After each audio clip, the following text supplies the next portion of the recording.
লোগোর ব্যাপারে ভুল তথ্য কেউ কেউ তথ্য না জানার কারণে মিডিয়াতে বেশি প্রচার করছেন যে এটা আমরা লোগো পরিবর্তন করেছি। না, আমিও গণমাধ্যমকে বলেছি, আমাদের অনেক নেতৃবৃন্দ, আমাদের বক্তব্য দিয়েছেন, অনেক নেতৃবৃন্দ বক্তব্য দিয়েছেন। ওয়ালটন এখন দেশের সীমানা পেরিয়ে পৌঁছে গিয়েছে 50টিরও বেশি দেশে।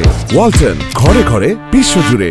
যে আমাদের যে লোগোটা আপনারা সেদিন একটা বিদেশি ডেলিগেশনের সামনে আলোচনায় আমাদের সম্মানিত আমির জামাতের যে কার্যালয় বাসুন্ধরা, সেখানে তার পক্ষে যেটা সন্নিবেশিত করা হয়েছিল, এটাকেই আমাদের লোগো বলেই অনেকে বিবেচনা করছেন।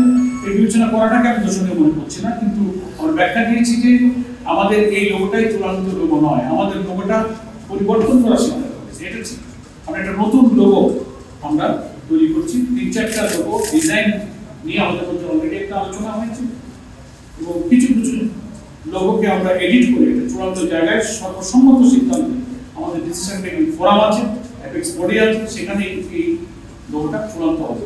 যেটা আপনারা দেখেছেন, যেগুলোকে আমরা একটু প্রস্তুত করছিলাম এক্সপেরিমেন্টাল ভাবে, পরীক্ষামূলকভাবে, ওই লোগোটা ওই দিন মেহমান এসেছিলেন, জাস্ট ডেকোরেশনের সময়টাকে একটু সেট করে দেওয়া হয়েছে।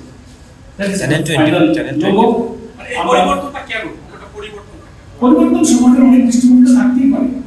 আমরা সেটা যখন চূড়ান্ত লোগো অফিসিয়ালি ঘোষণা করবো তখন তার ব্যাখ্যা আমাদের লোগো এখনো চূড়ান্ত বেশ কিছু সংশোধন এবং এডিটিং এর প্রক্রিয়া চলছে। আমরা এই যে লোগো আপনারা দেখেছেন, এটা আমাদের চূড়ান্ত, এটা প্রস্তুতির মধ্যেই একটা পরীক্ষামূলকভাবে আমাদের ওখানে একটু প্রতিস্থাপন করা হয়েছিল। এটা আমাদের চূড়ান্ত নয়। আমরা লোগো যখন চূড়ান্ত করবো তার ব্যাখ্যা আমরা ইনশাআল্লাহ